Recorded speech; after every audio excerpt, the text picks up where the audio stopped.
Баршаңызға сәлем. Қазір керемет бір жаңа рецептпен бөлісемін. Ерекше тағам. Ол үшін бізге 1 стакан күріш пен 1 стакан арпа жармасы болса жеткілікті.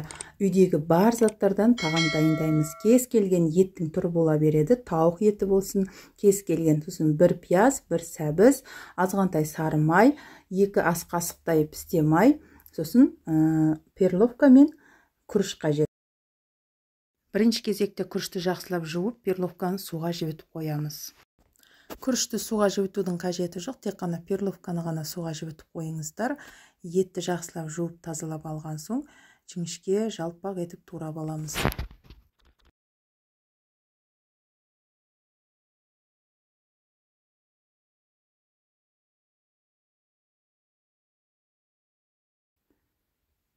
Үйде қандай ет бар, соны қолдана беріңіздер. Бұл тағам ет таңдамайды.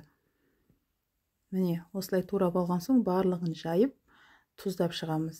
Егер қара бұрышты жақсы көрсеңіздер, осы сәтте қара бұрыш, қызыл бұрыш қоссаңыздар да болады. Осылай барлығын бір шетіне жағып шыққан соң, екінші жағын аударамыз да, екінші жағында дәл осылай тұздап, бұрыштап шығамыз.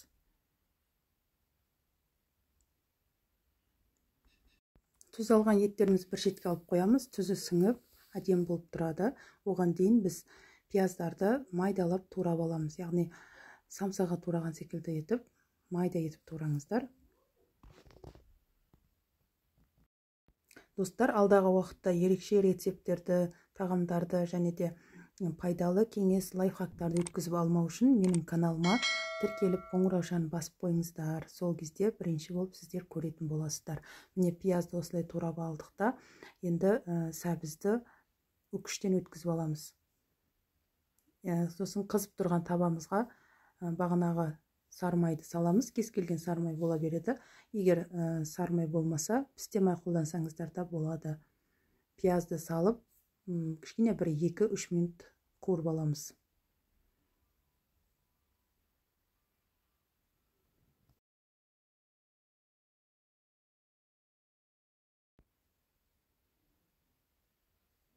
Пиязымыз 2-3 минут қуырылғаннан кейін сәбізді саламыз.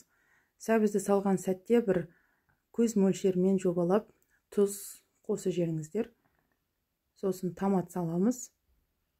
1 ас қасық томат жеткілікті.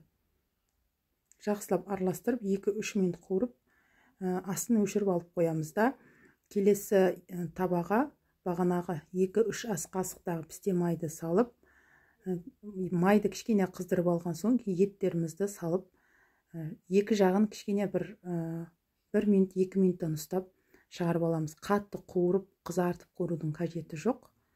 Тек қана етті осылай екі жағын ғана 2 минуттан ұстап, аударып шығарып аламыз.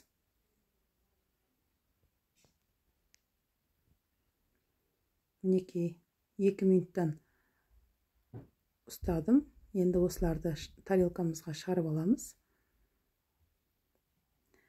Бағанағы дайын болып тұрған сәбіз бен пиязға суға жібітіп қойған перловкаларымызды саламыз.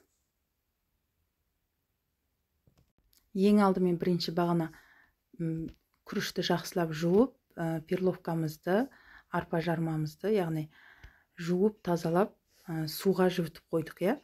Сол суын төгіп тастап саламыз. Байқасаңыздар, перловка жұмсарып, бір 30-40%-ға пісіп қалған суға салып қойғаннан кейін. Енді осындай пешке пісіретін қалыпты алып, оған бағанағы қоспамызды саламыз. Негізі осындай қалып болу міндетті емес. Егер пештеріңіздің листері шұңқырлау болса, оған да пісіре беруге болады. Міне осылай барлығын салып шығамыз да, енді осыған су құямыз. Суды осындай бір 200 граммдық стакандар болады ғой, сондай стаканмен мен 1,5 стакан құйдым. Яғни 250 граммдай су құйдым. Дәл осы рецептпен. Сіздерде қараңыздар, көз мөлшерімен судың мөлшері осындай болып тұру керек. Барлық күріш пен арпа жармасы осылай суға батып тұру керек. Сосын бағана еттерді салып шығамыз бетіне. Бағана су құйған кезде мен тұз қостым.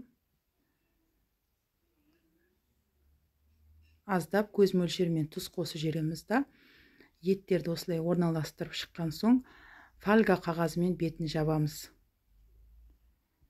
Міндетті түрде фольга қағазын қолданыңыздар, себебі өзін буын өзінде ұстап, бұл жұмсақ болып пісуіне себепші. Осылай фольга қағазын бетіне жауып шыққан соң жақсылап шеттерін осылай басып қойыңыздар, ешқандай ауа шықпасын. Енді осыны бір 180-200 градусқа 45-50 минуттай пісіріп аламыз. Мінекей, ровно 50 минуттан кейін алдым. Тағы да сіздер өздеріңіз пештеріңізді байқаңыздар. Бетіне ашқан кезде байқалады осындай піскендігі. Қараңыздар, осындай болып, әдемі болып пісіп шықты. Күріштің, перловканың витаминдері өзінде сақталып, бумен пісіп шықты. Өте пайдалы. Диеталық тағам десек те болады. Осылай жасап көріңіздер. Міне етін кесіп көрсетейін, қараңыздар. Оңай жылдам кесіліп жатыр. Жұмсақ болып пісіп шықты. Ас болсын.